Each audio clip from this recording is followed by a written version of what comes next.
हजरत उमर फारूक रदियल्लाहु अन्हु ने दुनिया को ऐसे सिस्टम दिए जो आज तक पूरी दुनिया में राइज हैं। सने हिजरी का इजरा किया, जेल का तसव्वुर दिया, मौजिनों की तनख्वाहें मुकर्रर की, मस्जिदों में रोशनी का बंदोबस्त कराया, पुलिस का महकमा बनवाया, एक मुकम्मल अदालती निजाम की बुनियाद रखी, आपाशी का निजाम कायम किया, फौजी छावनियां बनवाई और फौज का बाकायदा महकमा कायम किया।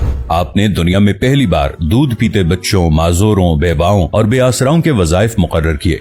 आपने दुनिया में पहली बार हुक्मरानों, सरकारी ओहदेदारों और वालियों के असासे डिक्लेयर करने का तस्वुर दिया। आपने बेइंसाफी करने वाले जजों को सजा देने का सिलसिला भी शुरू किया। आपने दुनिया में पहली बार हुक्मरान क्लास की अकाउंटेबिलिटी शुरू की। आप रातों को तिजारती काफिलों की निगरानी करते थे। आप फरमाया करते थे, जो हुक्मरान अदल करते हैं वो रातों को बेखौफ सोते हैं। आपका फरमान था कि कौम का सरदार कौम का सच्चा खादिम होता है। आपकी मोहर पर लिखा था, उमर नसीहत के लिए मौत ही काफी है। आपके दस्तरखान पर कभी 2 सालन नहीं रखे गए। आप जमीन पर सर के नीचे ईंट रखकर सो जाते थे। आप सफर के दौरान जहां नींद आ जाती थी, किसी दरख्त पर चादर तान कर साया करते और सो जाते और रात को नंगी जमीन पर दराज हो जाते। आपके कुर्ते पर 14 पैबंद थे और इन पैबंदों में एक सुर्ख चमड़े का पैबंद भी था। आप मोटा खुरदरा कपड़ा पहनते। आपको नर्म और बारीक कपड़े से नफरत थी।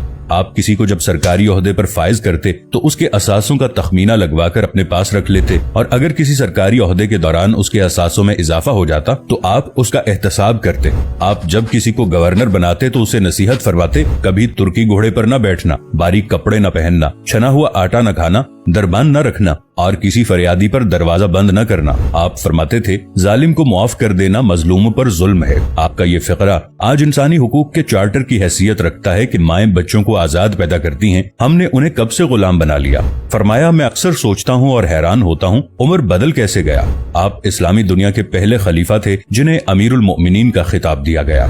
दुनिया के तमाम मज़ाहिब की कोई न कोई खुसूसियत है। इस्लाम की सबसे बड़ी खुसूसियत अदल है और हजरत उमर फारूक रदियल्लाहु अन्हु वो शख्सियत हैं जो इस खुसूसियत पर पूरा उतरते हैं। आपके अदल की वजह से अदल दुनिया में अदल फारूकी हो गया। आप शहादत के वक्त मकरूज थे, चुनाचे आपकी वसीयत के मुताबिक आपका वाहिद मकान बेचकर आपका कर्ज अदा कर दिया गया और आप दुनिया के वाहिद हुक्मरान थे जो फरमाया करते थे, मेरे दौर में अगर फुरात के किनारे कोई कुत्ता भी भूख से मर गया तो उसकी सजा उमर को भुगतना होगी।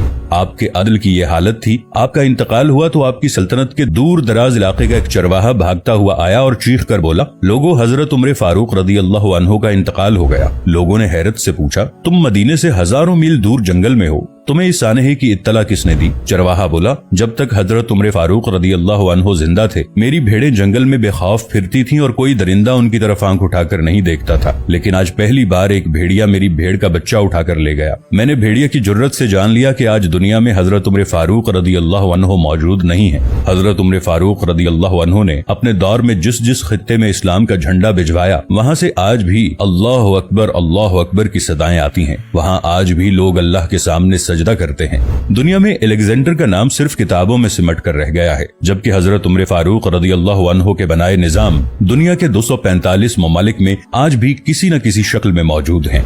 आज भी जब किसी डाक खाने से कोई खत निकलता है, पुलिस का कोई सिपाही वर्दी पहनता है, कोई फौजी जवान 6 माह बाद छुट्टी पर जाता है या फिर हुकूमत किसी बच्चे, माजूर, बेवा या बेआसरा शख्स को वजीफा देती है तो वो मुआशरा, वो सोसाइटी बेइख्तियार हजरत उमर फारूक रदियल्लाहु अन्हु को अजीम तस्लीम करती है। वो उन्हें तारीख का सबसे बड़ा सिकंदर मान लेती है, माँ सिवाय उन मुसलमानों के जो आज एहसासे कमतरी के शदीद एहसास में कलिमा तक पढ़ने से पहले दाएं बाएं देखते हैं। लाहौर के मुसलमानों ने एक बार अंग्रेज सरकार को धमकी दी थी कि अगर हम घरों से निकल पड़े तो तुम्हें चंगेज खान याद आ जाएगा। इस पर जवाहरलाल नेहरू ने मुस्कुराकर कहा था, अफसोस आज चंगेज खान की धमकी देने वाले मुसलमान ये भूल गए उनकी तारीख में एक उमर फारूक भी था, जिनके बारे में मुस्तशरिकीन भी एतराफ करते हैं कि इस्लाम में अगर एक उमर और होता तो आज दुनिया में सिर्फ इस्लाम ही दीन होता।